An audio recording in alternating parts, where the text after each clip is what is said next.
嗨，大家好，我是 Jimmy 啊。隔了1个礼拜没有了发片，就是本来是想要早点来教大家怎么去调这个 SR360这个电刷盘，那时候顺便做保养维修。但是后来发现它其实有新跟旧的2个版本。然后因为我是比较早期拿到板子的那一批人，就是说要回馈那个官方这样子要拍片的那一批最首批的那一些人。所以我拿到的板子算是比较早期一点，还是旧的版本。那现在新拿到的那个大家版友应该都是新版本的电刷盘，它的那个底座有加那个底座的部分有加固，就是说它那个官方发现很多人跳着那底盘就破了，所以这个塑胶壳他们其实有更新新的版本，所以它其实有2种版本的电刷盘。我今天讲的部分就是旧的版本的电刷盘的保养维护，然后怎么样去调教它，让它比较好滑一点，它都让它的杂音比较小。好，废话不多说，我们开始拆。在我们保养这个电刷盘的时候，首先就是要把电刷盘拆下来。它的螺丝其实就是这边，就是在我们的电池旁边角落的中间。这4颗的螺丝拆掉的时候，它 SR360它的电刷盘就可以直接拆得下来。然后我们的工具组上面也有这种心形头的那个螺丝，它其实就可以把它给卸下来。好，我们现在就开始把这几颗螺丝给卸下来。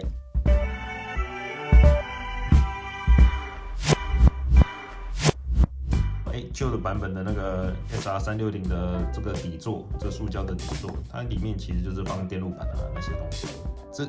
它会坏的地方，其实就中间这个圆圈这个部分。旧的版本的话，它其实就只是一个就是单纯的一片。它新的版本更新之后，它其实长得比较像蜘蛛网，就有一格一格的格子状，就是帮那个底盘的结构加固很多，让你受冲击的时候比较不会去压迫。通常的那个用久了，这种旧的版本的都很容易裂开，从中间这样直接裂开。好，那接下来就是做清洁的部分。清洁的部分，通常我们就是拿卫生纸啊，或者是纸巾。这旁边就是这旁边的沟槽，其实都是要稍微擦一下的。国外的人通常都会把这个底盘拿胶带把它贴起来。对，我今天忘了把胶带拿起来。其实拿个胶带，拿个电灰布，就是电工胶带把它给贴住，它就比较不会去移动。像这壳移动的话，它里面的那个螺丝孔会比较不好对。然后最重要的就是你这些那个缝隙这旁边，它那个沟槽缝隙里面常常会卡砂石那类的东西。这东西要清干净，不然的话你盘就算保养完，它盘转起来就会有一点那个摩擦的声音。因为我建议的话，就是像我们的6角扳手组配合我们的卫生纸，就插到这个缝里面去，找一支比较刚好可以插进去的，插到缝里面，然后就开始沿着边边去擦它，多擦几圈，就可以把里面的那个脏东西给擦出来。电刷盘旧的版本其实是可以分离的，新的版本的话我还没有玩过，所以我不知道。它的马达跟盘身，新的版本也是一样，会有3条线连着。它的那个其实都是可以快拆掉，这只是3条线而已，所以还好。可以，你看这样子就可以把它给卸下来。等下要照着顺序再把它插回去，像我就会拿厨房纸巾，因为这个比较油。用卫生纸擦也可以，对吧？通常都会浪费蛮多卫生纸的。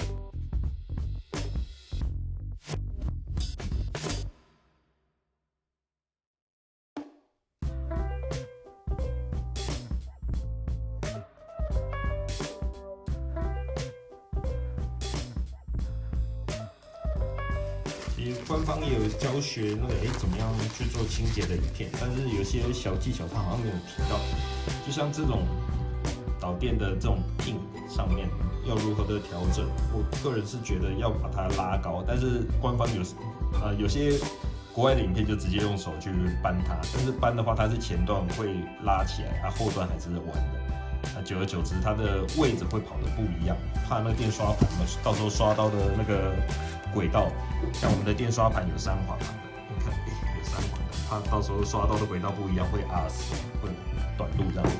所以我会建议说，我们就拿这种六角单凑，然后从正下方，你记得不要开电，那个怕去弄到，从它的正下方稍微顶一下，让它的这个pin可以保持直的状态，然后往上提。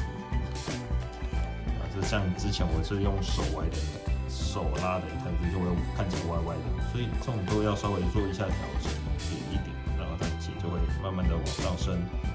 我是尽量的把它调直，稍微做调教，让它更高一点。为什么要让它更高？其实基本上那个 SR360的电刷盘跟它的底座，它是直接压上去的。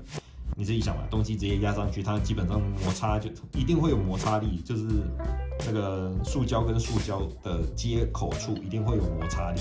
但是它的摩擦力如果要降低的话，就是靠着这些排pin有点像弹簧一样，就把它给撑起来。这样子的话，你的那个 SR360的顺畅度你会感觉到，它就不会有塑胶跟塑胶摩擦的那种感觉，会更顺畅一点。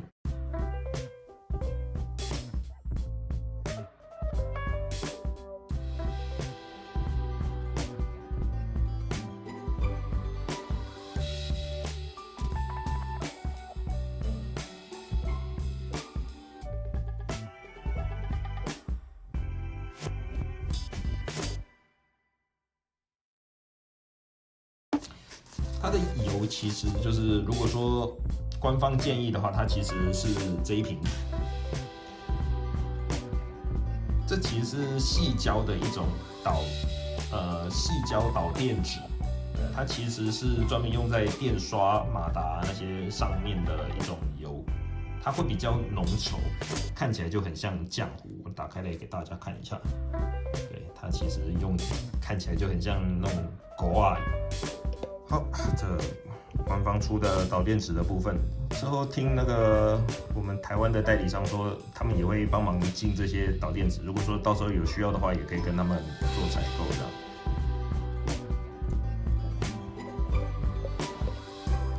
这种导电池啊，就多多少少要上多一点。然后我的建议啦，就是说上到这个旁边塑胶的部分，因为塑胶跟塑胶中间也会摩擦嘛，反正就多了一点油。然后不要上到上缘，就上到内侧就好了。对，然后记得一件事情，就是说所有的电刷盘的电刷部分，就是这个我们的铜的电刷部分要全部都盖住，因为这个东西是为了涂这东西，它的最主要目的除了润滑以外，它还要防止它氧化。你用油把它盖住，它就不会氧化了。所以你尽可能的多涂一些。让它把所有电刷部分都盖住，然后我也多补一点点在旁边的塑胶的部分，把我们的上面的导电的电刷盘盖回去，其实也没什么技巧，就是说给它的这个中间轴承的这一块铁块的形状要对到这中间，它是刚好 match， 所以要稍微转到对的方向，然后找好角度，就把它给放进去。好，这样就放进去了。你会感觉到这个其实有点弹力，因为我刚把它顶得比较高嘛，它会稍微把它给撑起来。这样子的话，它的电刷盘的部分就不会一直去挤压到下面的那个座。OK， 好，这样子就完成了。然后我们就把螺丝锁回去。OK， 最后就是把这螺丝锁回去。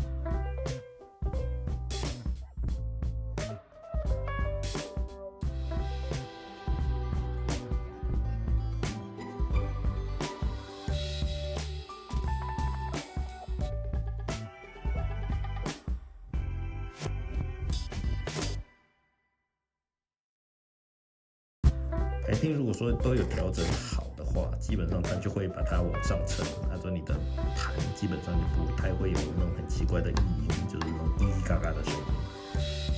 好，完了，结束了，大家可以看一下，上面的转盘就很顺，就没什么异音这样。然后看有一点点弹性，就是表示它的排pin把它往上撑，还蛮 OK 的。好了，今天介绍大概就这样子啦，谢谢大家。下次我再想一下，还有什么东西可以拆，还有什么东西可以修的。像我前几天刚把我的那个这根 Kingpin 给划断，这个也是很认真在玩的下场。这个我下次我再分享给大家看一下那个 Kingpin 划断会是长什么样子。好，先这样子，谢谢大家，拜拜。